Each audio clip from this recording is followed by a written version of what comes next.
20세기 들어서 가장 하나님의 말씀을 깊고 넓게 이해했다고 존경받는 목사와 신학자 중에 칼 바르트라는 독일 분이 있습니다. 이분이 평생 하나님의 말씀을 연구하면서 평생의 역작을 내놓았는데 그 책의 이름이 교회 교의학이라는 책입니다. 그 내용이 깊을 뿐 아니라 너무 방대해서 한 400페이지 되는 책으로 해도 20권이 넘을 정도의 엄청난 분량의 책을 그의 평생 연구에서 내놓게 됩니다.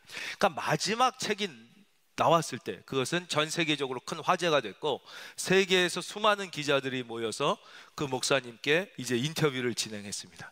그 중에 한 기자가 이렇게 질문했습니다.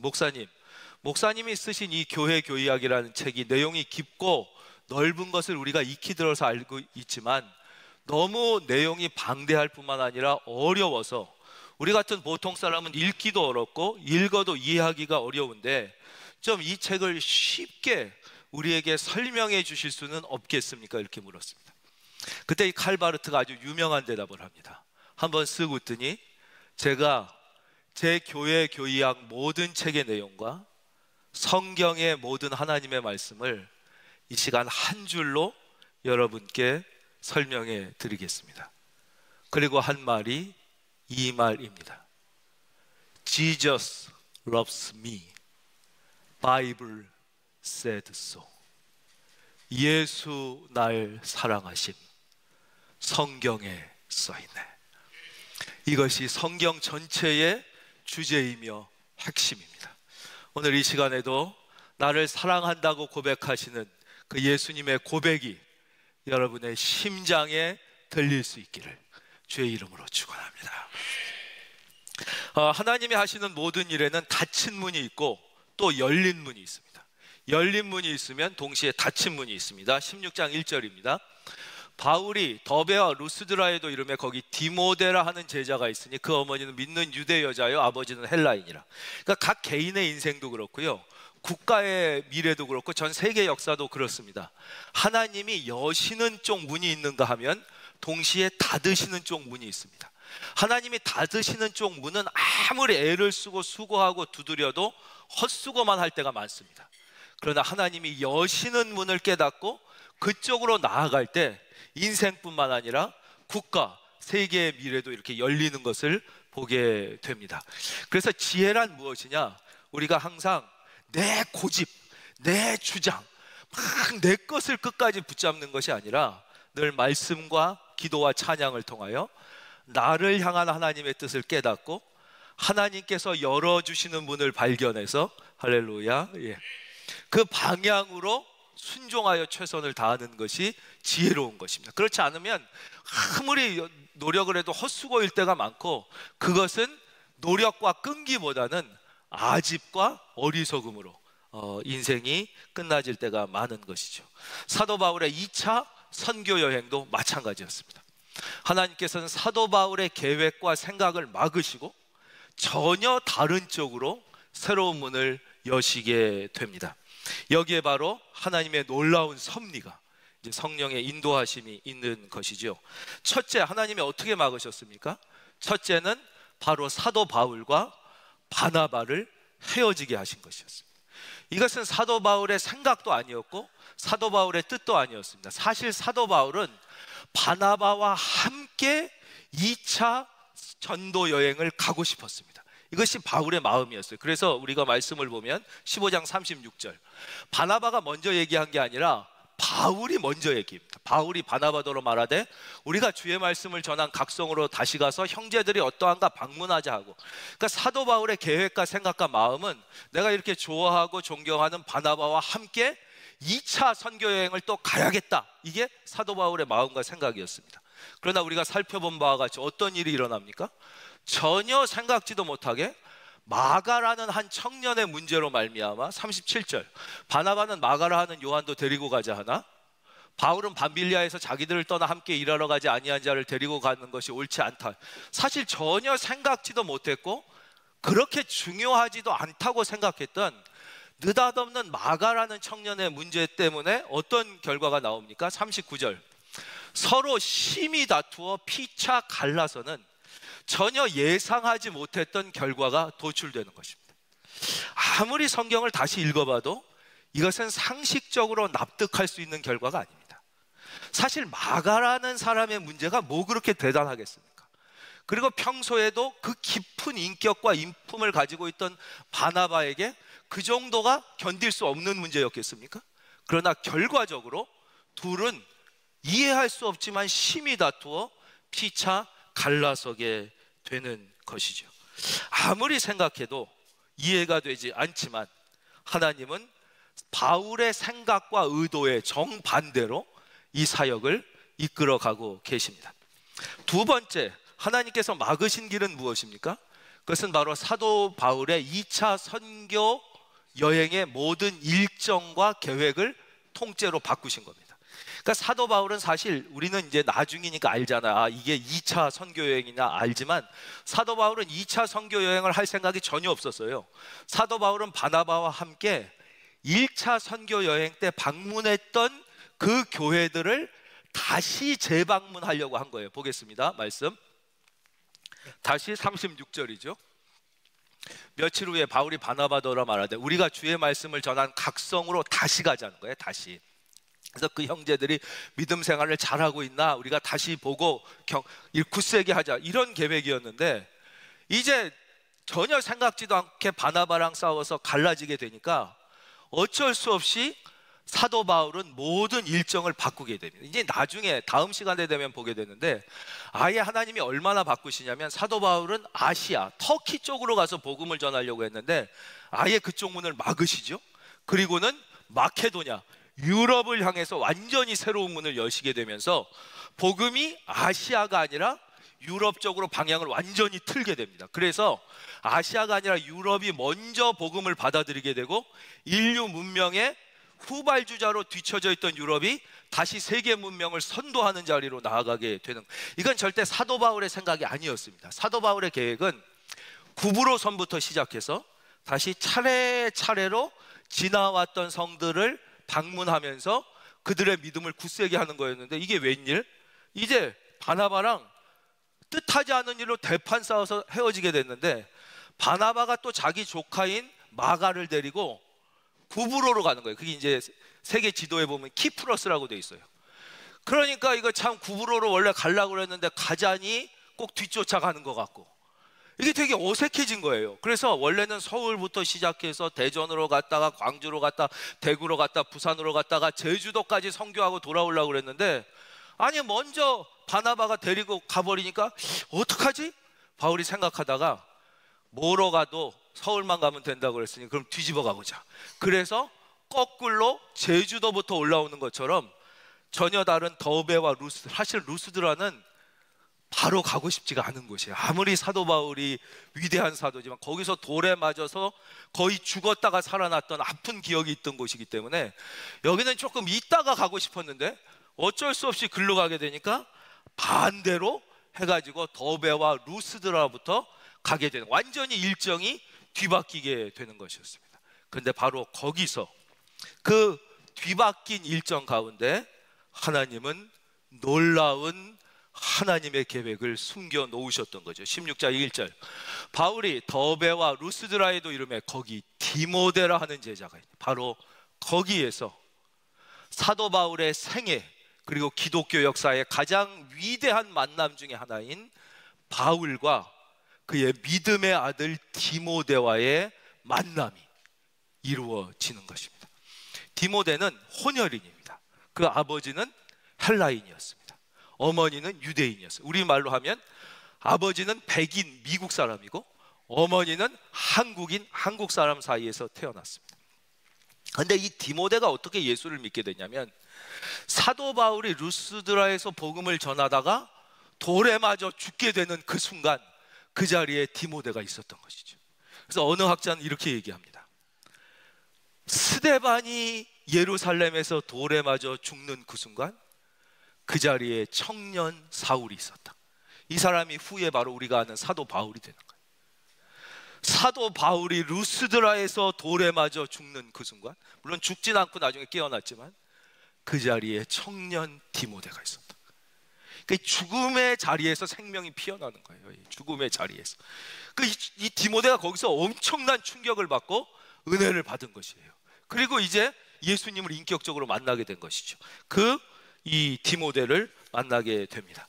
이 사도 바울과 디모데의 관계가 얼마나 특별하냐면, 이제 하나님이 사도 바울을 통하여 신약 성경을 여러 권 우리에게 기록해서 주시는데, 그 많은 고린도서, 데살로니가서, 빌립보 수많은 곳에서 사도 바울이 모든 인사를 자기와 디모데를 같이 합니다. 나와 형제 디모데는 너희에게 문안하노라. 나와 형제 디모데는. 그러면서 아예 성경 중에 디모데 전서 후서라는 성경이 있어요. 그리고 거기서 사도 바울은 이렇게 얘기합니다. 나의 아들 디모데. 그러니까 그가 영혼으로 낳은 믿음의 아들이에요. 믿음의 아들. 그가 디모데가 된 것이죠. 바로 이 디모데는 사도 바울의 평생에 그와 함께 있고, 그가 감옥에 있고 그가 죽는 순간에도 늘 사도 바울과 함께 위대한 하나님의 역사를 함께 써갔던 하나님의 사람이 되는 거예요. 바로 이 디모데를 어떻게 만나게 되냐, 전혀 생각과 계획이 달라진, 자기 뜻대로 전혀 안 된, 어쩌면 실패했다고 생각해. 시작부터 이건 틀렸다. 야, 시작부터 싸우고 시작부터 헤어지고 시작부터 거꾸로 가게 됐으니까 다 틀렸다고 생각한 바로 그때, 여러분 지금 인생이 여러분의 뜻대로 안 됩니까? 여러분 좌절하고 계십니까? 그곳에 하나님의 축복의 계획이 숨겨져 있음을 믿을 수 있기를 바랍니다. 그게 하나님의 방법이라는 거예요. 그러니까 우리는 이제 인류 역사에서 그런 경우를 많이 보게 되는데요. 이게 좀 다른 얘기지만 노자라는 분이 있죠. 노자라는 분의 원래 이름은 이입니다. 이씨인데 그분이 이제 노자가 됐어요. 이분이 원래 직업은 뭐냐면 주나라라고 그 당시에 중국에서 제일 강성한 나라예요. 그러니까 천자가 있고 다른 데는 제후들이 있던 천자가 있던 주나라에 지금으로 치면 국립대 총장 정도 하는 분이었습니다. 그래서 이분이 이제 막 엄청난 뛰어난 지식인이고 학자라서 열심히 연구를 해가지고 그 연구한 대로 천자에게 막 얘기하고 그래가지고 이렇게 나라를 막 부강하게 하고 막 하려고 그랬는데 웬걸 다 실패하게 됩니다. 자기가 그렇게 열심히 노력하고 연구해서 이게 답이라고 내놓고 막 한 거를 막 이렇게 해가지고 막 이게 적용했는데 다 실패해요.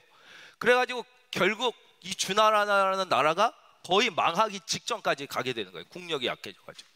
그러니까 얼마나 허무하겠어요. 자기가 평생 연구하고 이게 정답이라고 생각해서 막 얘기하고 그렇게 했더니 나라는 다 망하고. 그래서 이분이 낙심해가지고 국립대 총장직을 자의반 타의반으로 이제 나라가 망하게 되고, 그러니까 본인도 할 힘도 없고 또 주변에서도 그래갖고 이제 그만두게 되는 거예요. 그리고는 실패한 마음을, 그 마음이 얼마나 복잡하겠어요. 그리고 낙향해가지고 이제 가는 거예요. 가다가 이제 한참 갈 거 아니에요. 얘는 교통편이 없으니까. 그 수도가 낙양이었어요. 낙양에서 가다가 어느 변방의 한 성에 이제 들러서 자게 된 거예요. 근데 마침 그 성에 있던 한 군인이 이 노자를 알아보게 됩니다. 아니 선생님, 저 세계에서 제일 문명이 발달한 저 주나라의 국립대 총장이셨던 노자라는 분 아닙니까? 이런 분을 여기서 만나게 되다니 너무 이런 기회가 또 없는데 제발 저희들에게 좀 알아들을 수 있도록 그 고매한 지식을 좀 알려주십시오, 이런 거예요. 그러니까 노자가 아닙니다. 난 다 실패했습니다.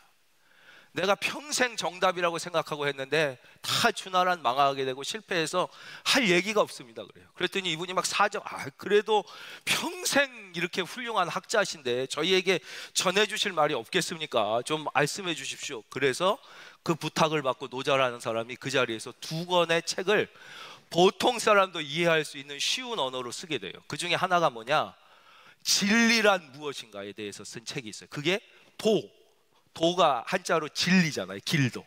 그게 도경이란 책을 하나 쓰고, 또 하나는 사랑이란 무엇인가, 그걸 동양에선 덕이라고 그래요. 덕에 대한 책을 하나 써요. 그래서 도경과 덕경이라는 책을 써요. 근데 후세 사람들이 이게 책이 2권이라 갖고 다니기가 힘드니까 하나로 붙여서 노자의 도덕경이라는 책이 나온 거예요. 그게 도덕 시간에 공부하는 책이 아니라, 도는 진리, 덕은 사랑. 그래서 그 내용을 보면 뭐예요? 다 실패했다는 얘기를 하는 거예요. 내가 이렇게 열심히 연구했는데 실패했다. 인생을 살아보니까 이렇게 사는 게 답이 아니라 물 흐르는 대로 사는 게 답이더라. 그래서 거기 이 도경은 이 노자책은 너무 어려서 읽으면 공부를 안 하잖아요. 거기도 보면 이렇게 돼요. 자식을 잘 키워보려고 아무리 애썼는데 다 실패했다. 생긴 대로 살게 놔두는 게 답이더라. 그러니까 노자는 다 그거예요. 그렇죠? 예, 다 그냥 자연에 순응해서 생긴 대로 흘러가듯이 살지, 내가 뭐 해보려고 온갖 애를 다 썼는데 다 실패했다. 그게 이제 도덕경의 내용이에요. 그래서 이제 도덕경은 주로 이제 50이 넘어서 읽으면 감탄을 합니다. 아, 정말 인생이 그렇지. 근데 너무 일찍 읽으면 뭐 공부해도 소용없다는데 뭐 열심히 노력해봤자 인생은 허무하다는데 뭐 이렇게. 여기 성경에 보면 잠언 전도서와 가장 이제 유사한 책이 도덕경이라고 할 수 있어요. 그러니까 그는 자기가 인생이 실패했다고 생각했지만 모든 것이 실패했다고 생각되는 그때 자기는 자기의 이 지식을 천자에게 가리켜서 세상을 바꿔보려고 했지만 결국 정말 아무것도 아닌 변방에 한 이름 없는 장수에게 해줬던 얘기가 오히려 인류 역사에 남아서 인류 역사의 지혜서가 된 것이죠. 여러분, 그것이 인생입니다. 그렇기 때문에 여러분, 우리는 특별히 예수 믿는 사람은 어떠한 상황이 와도 좌절하거나 낙심하지 말고, 그러니까 하나님이 제일 슬퍼하시는 게 뭐라고 그랬어요? 자포자기라고 말씀했어요. 우리 하나님은요, 어떤 환경 속에서도 자기의 자녀를 지킬 수 있는 능력이 있는 분이시라는 거예요. 어떠한 환경 속에서도 역전할 수 있는 힘을 가지고 계신 분이 하나님이에요. 그러니까 사도 바울의 2차 여행은 이렇게 시작됩니다. 이 말씀을 통해서 우리가 발견하게 되는 두 번째는 뭐냐? 하나님은 하나님의 일을 하실 때마다 하나님의 사람을 통하여 일하신다는 것입니다. 이건 이제 목회나 선교 때마다 늘 경험하게 되죠. 우리가 이 주의 일을 할 때 아무리 계획이 마스터 플랜이 나와 있고 재정적으로 준비가 잘 돼 있어도 하나님의 일이 아닐 때는 그 일에 헌신하는 사람이 나오질 않습니다. 그러니까 하나님의 일은 사람이 있어야 하는 것이지 계획이 좋고 무슨 돈이 있다고 하나님의 일이 되는 게 아니에요. 영혼의 것. 그런데 좀 계획이 좀 형편없는 것 같고 재정적으로 잘 준비가 돼 있지 않은 것 같아도 하나님이 하시고자 하는 일일 때는 그 일에 조건 없이 헌신하는 사람들이 막 나오기 시작해서 하나님의 일이 이루어지는 것을 볼 수 있어요. 저는 오늘 이 해피 패밀리 데이뿐만 아니라 우리가 여름에 진행하는 우리 국내 해외 모든 선교 사역에 하나님이 준비한 영혼들이 기쁨으로 참여하게 되기를 기대합니다. 그런 일들, 무슨 자기가 이익이 되지 않아요. 전혀 자기에게 이익이 없어도 전혀 자기랑 상관없는데 그 일을 하겠다는 사람이 막 나오는 거예요. 근데 그렇지 않으면 그게 하나님의 일이 아닌 것이죠. 그래서 우리는 여기서 사도 바울의 사역에 하나님이 디모데를 붙여서 하나님의 일을 진행해 나가시는 걸 볼 수 있습니다. 또 우리가 깨닫게 되는 진리는 뭐냐면 사도 바울 같이 위대한 사람, 이렇게 위대한 사람조차도 하나님의 일은 혼자서는 해나갈 수 없었다는 것이죠. 혼자서는 결코 할 수 없는 일이 두 개가 있습니다. 바로 교회와 가정입니다. 이건 뭐 너무 들어서 이제 지겹다 그러시지만 그만큼 중요한 거예요. 교회와 가정만이 가장 독특하고 특별한 하나님이 창조하신 공동체인데요, 제가 가정이 확대되면 그러면 여러분은 큰 소리로 교회 이렇게 대답하시는 거예요. 이거 뭐 다 외우시겠지만 제가 입을 얼마나 크게 벌리시는지 마스크 쓰고 계셔도 그 속을 내가 보겠습니다. 제가 이제 가정이 확대되면 교회 이렇게 해주시는 거예요. 가정이 확대되면, 그렇죠, 가정이 확대되는 곳이 교회예요. 그래서 교회는 아무리 위대해도 혼자 하는 교회가 되지 않아요. 수도원은 될 수 있어요. 하나님의 일은 안 돼요. 두 번째, 교회가 축소되면 그것이 가정이에요. 한번 따라하겠습니다. 교회가 작아지면, 가정이에요. 제가 잘 못해드렸죠? 한 번 더요. 교회가 작아지면 가정 하시는 거예요. 교회가 작아지면, 그래서 가정은 아무리 훌륭해도 혼자 있으면 가정이 아니에요. 같이 있어야 가정이 되는 거죠. 남자 혼자 무슨 가정이 돼요? 여자 혼자 무슨 가정이 돼요? 둘이 만나야지 가정이 돼요. 그리고 아무리 남편 혼자 잘해보려고 해도 아내가 안 해주면 이 가정이 좋은 가정이 안 돼요. 아무리 아내가 잘해보려고 그래도 남편이 안 해주면 좋은 가정은 안 돼요. 가정은 아무리 위대하고 능력 있어도 혼자가, 서로가 이렇게 서로를 도와줘야만 되게 돼 있어요. 교회도 마찬가지죠. 그러니까 우리는 이렇게 위대한 사도였던 바울조차도 혼자서는 하나님의 교회를 세워나갈 수 없었다는 거죠. 그래서 가정과 교회에는 무엇이 없어야 되느냐? 조건이 없어야 돼요. 이게 좀 이해가 되지 않더라도 우리 한번 같이 하겠습니다. 조건이 없어야 한다. 예. 그러니까 가정에서 조건을 따진다. 이미 가정이 무너지기 시작한 것이죠. 회사는 조건을 따져요. 컨디션에 따라서 연봉의 조건이 있고 근무의 조건이 있고 조건이 있어요. 그러나 가정은 조건을 따지면은 이미 가정이 아닌 거예요. 국가 공무원도 조건이 있고 국가끼리 계약을 할 때도 조건이 있어요. 그러나 교회는 조건 없이 와서 그냥 하나님의 나라를 위하여 충성하는 사람들이 모이는 거예요. 여기 온다고 뭐 학위를 주는 것도 아니고 오래 다닌다고 훈장을 주는 것도 아니에요. 그냥 그 사랑의 감. 그래서 보통 그러잖아요. 이 남자가 뭐가 좋아서 이렇게 결혼했어요? 야, 이 사람이 연봉이 이렇고 키가 이렇고. 이건 아주 위험한 거예요, 여러분. 왜냐? 그 조건이 사라지면 가정도 무너지게 된다는 거예요. 그래서 가정은 너 이 남자가 뭐가 좋았냐? 그럼 정답이 뭐예요? 그냥 좋았어요. 그냥 좋은 거예요. 그냥 좋은 거예요. 우리 교회가 여러분에게 그냥 좋기를 바랍니다. 예. 그냥 하나님이 여러분에게 그냥 좋기를 바랍니다.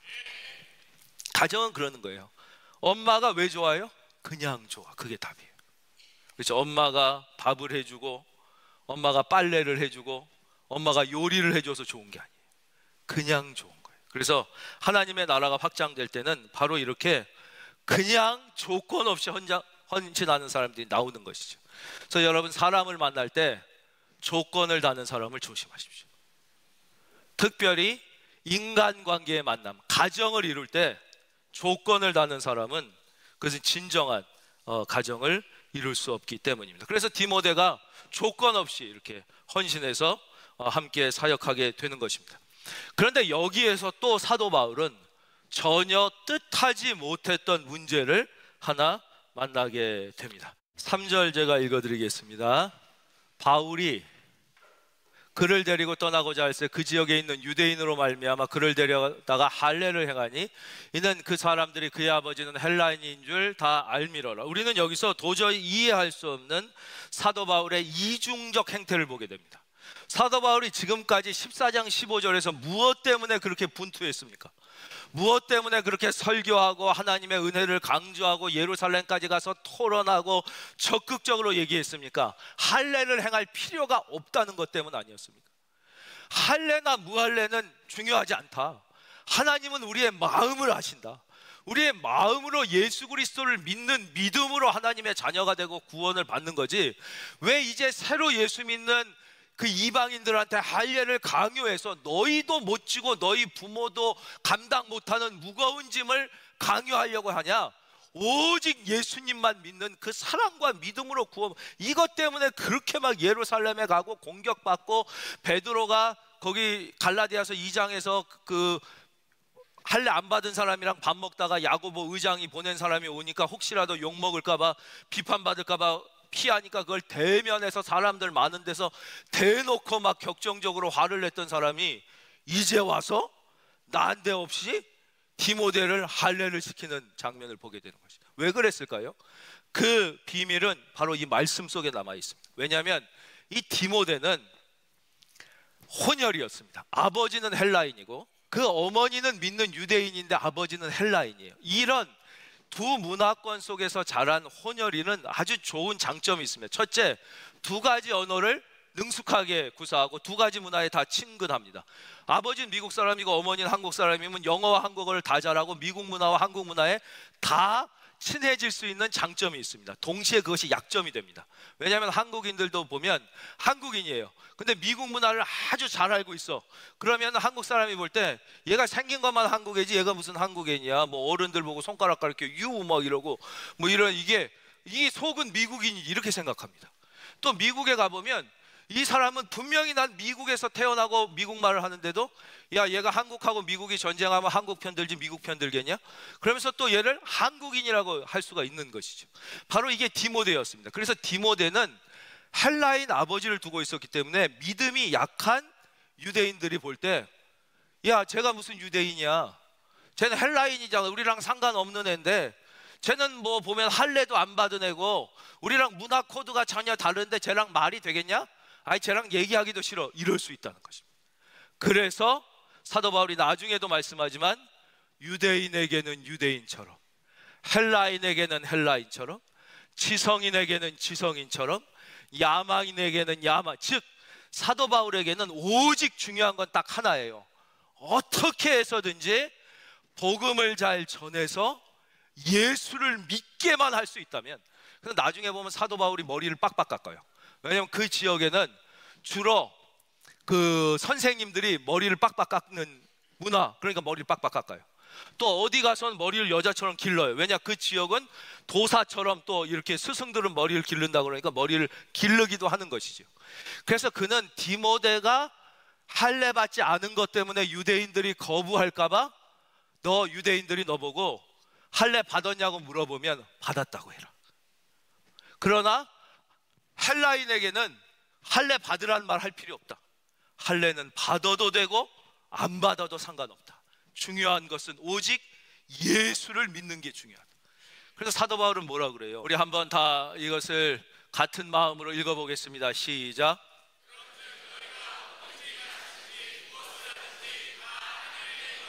사도 바울은 우리는 근데 제일 중요한 게 하나님의 복음이 아닐 때가 많아하는 게 우리의 문제라는 거예요.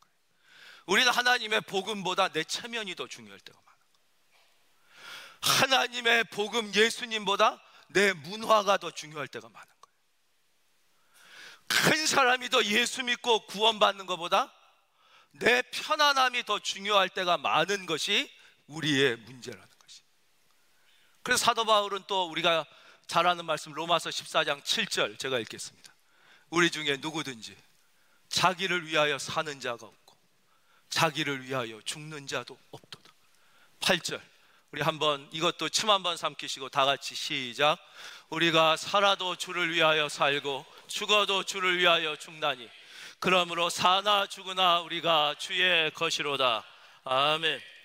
우리는 여기서 어떤 종교가 가지고 있는 형식과 교리를 초월하는 진정한 복음에 이르는 그 위대한, 그러니까 사도 바울은 어떤 경지를 넘은 사람이라고 볼 수 있는 것이죠. 그냥 종교성의 경지를 넘어서는 거예요. 그래서 우리가 그 사람에게 맞추는 거예요. 지성인들에게 복음을 전할 때는 지성인의 언어를 써요. 그러나 좀 못 배운 분들한테는 잘난 척하고 내가 뭐 하버드에서 박사가 3개니까 이 정도 이렇게 절대 하지 않고 또 초등학생 언어로 또 이해하기 쉽게 해주는 것이죠. 그렇게 해서 어떤 사람이든지 그런 거 있잖아요. 어느 분이 할머니가 절을 평생 다니다가 교회를 이제 예수님을 믿게 돼서 신방을 받는데 담임 목사님이 신방을 갔더니 문 앞까지 뛰어나와서 주지 목사님 어서 오십시오 막 그랬더니 이 목사 아유 예 교회는 주지가 아니라 담임이라고 그럽니다 그랬는데 이분이 말이 이게 안 될 거 아니에요 평생. 그래서 갈 때도 주지 목사님 안녕히 가세요 그랬더니 그 다음에는 신방하러 전화할 때마다 성도님 저 주지 목사인데요 이렇게 전화.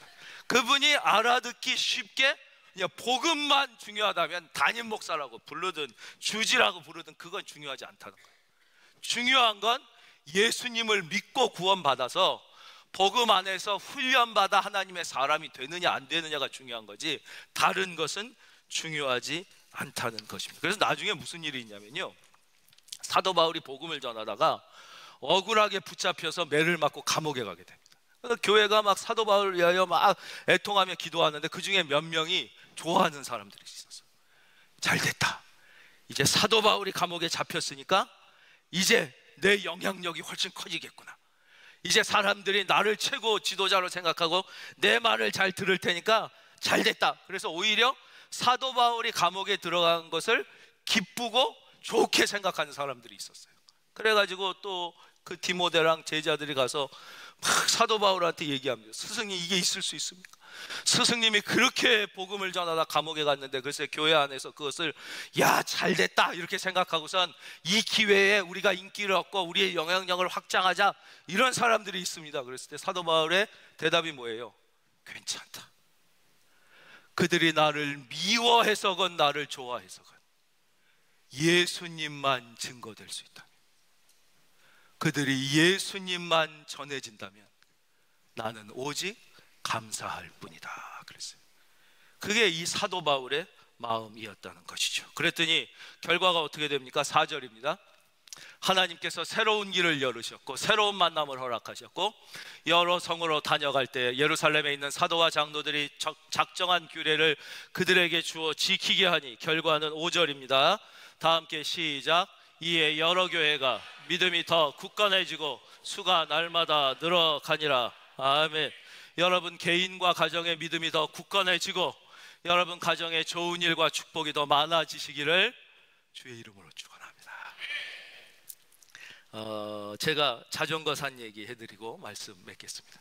제가 초등학교 한 3학년 4학년 정확하지 않습니다. 그 즈음에 자전거가 너무나 타고 싶었습니다. 동네 애들이 자전거를 많이 이렇게 타고 다녀요. 그때 유행하던 자전거가 지금도 기억이 납니다. 애들 어린이용 자전거가 있어서 이렇게 디자인도 이쁘고 바퀴도 좀 크고 캐릭터도 뭐 지금으로 치면 뭐 슈퍼맨 뭐 이런 거 그려 있는 자전거를 애들이 많이 거의 집집마다 타고 다닐 정도로 유행했습니다. 너무 자전거가 타고 싶었는데 드디어 이 어머니가 자전거를 사주시겠다고 허락을 해주셔서 어머니 손을 잡고 동네에 있는 자전거 대리점에 가게 됐습니다. 그땐 그냥 자전거 포라고 그랬어요. 자전거가 쭉 있어요. 제가 그 타고 싶었던 그 자전거가 쭉 진열돼 있어서 거기 올라가서 막 브레이크도 잡아보고 뭐 너무 들떠 있는데 갑자기 어머니랑 그 자전거 주인 아저씨가 무슨 얘기를 하더니 그 자전거에서 내려가지고 빨리 저 자전거를 타라는 겁니다. 그래서 제가 그랬죠. 아니 난 이 자전거가 너무 좋은데 왜 저 자전거를 타라고 그러냐고 봤더니 어린이용 자전거가 아니라 어른용 자전거예요. 약간 배달 자전거 비슷한 거였어요.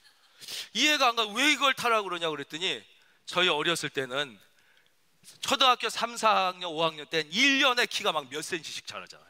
그래서 옷도 늘 맞는 걸 안 사주죠. 다 이런 거 사가지고 한 1년 지나면, 그러니까 이 지금 어린이용 자전거를 샀다가는 2, 3년 지나면 이걸 못 타게 되니까 아예 어른용 자전거를 사야 된다. 저걸 타라는 것입니다. 너무 타기 싫었지만 안 타는 것보단 나으니까 어떡하겠어요. 그래가지고 그걸 탔는데 문제는 안장에서 발이 안 닿는 것입니다. 발이 안 닿는다고 그랬더니 자전거포 아저씨가 그러면 서서 타면 된다는 거예요. 그래서 자전거 보신 분들이 이제 이 안장에 있으면 이 앞에 그냥 이렇게 서서 페달을 밟는 거예요. 근데 그 당시 어린이용 자전거는 옆에 이 뒷바퀴에 보조 바퀴가 달려 있어서 중심을 잃어도 넘어지지 않게 돼 있는데 어른 자전거니까 그게 없잖아요. 그러니까 이거는 넘어지는 거예요. 그냥 옆으로 가면. 그래서 제가 그랬어요. 이건 보조 바퀴가 없는데 넘어지면 어떡하냐고. 그때 이 아저씨가 아주 중요한 얘기를 해줬습니다. 달리면 안 넘어진다. 멈추면 넘어진다는 것입니다. 그래서 처음 타는 순간부터 넘어지지 않으려고 미친 듯이 달렸습니다. 여러분, 동네에서 누가 자전거 제일 잘 탔을 것 같습니까? 제 또래 애들은 저랑 게임이 안 됐습니다. 저는 배달용 자전거 정도를 어린이용 게임, 저는 중고등학교 형들이랑 같이 시합을 할 정도로, 물론 그 자전거가 계속 타고 싶었어요. 하지만 훨씬 더 제가 원래 몸은 약해도 잘하는 게 이제 달리기를 잘했는데 하여튼 그 자전거를 그래가지고 그게 제가 평생 가졌던 처음이자 마지막 자전거입니다. 오늘 성경은 우리에게 이렇게 말씀하십니다. 여러 교회가 믿음이 더 굳건해지고 수가 날마다 더 늘어가니라. 여러분, 신앙은 멈추면 안 되는 것입니다. 이 정도면 됐다고 생각할 때 넘어지는 것입니다. 신앙은 하나님 앞에 서는 그 순간까지 여러분의 신앙이 전진하는 신앙이 되시기를 바랍니다. 가정도 그렇고 하나님의 교회도 그렇습니다. 이에 여러 교회가 믿음이 더 굳건해지고 우리 교회가 더 믿음이 굳건해지도록 여러분의 기도를 요청합니다. 여러분 기도해 주시기를 바랍니다. 날마다 수가 늘어가니라. 구원받는 영혼을 향하여 한 영혼이라도 더 살리기 위하여 교회는 주님 오실 그날까지 계속 최선을 다해야 되는 것입니다. 여러분 모든 분들의 인생과 가정 위에 하나님의 특별한 위로와 은혜가 따뜻한 사랑이 넘쳐나시기를 주의 이름으로 축원합니다.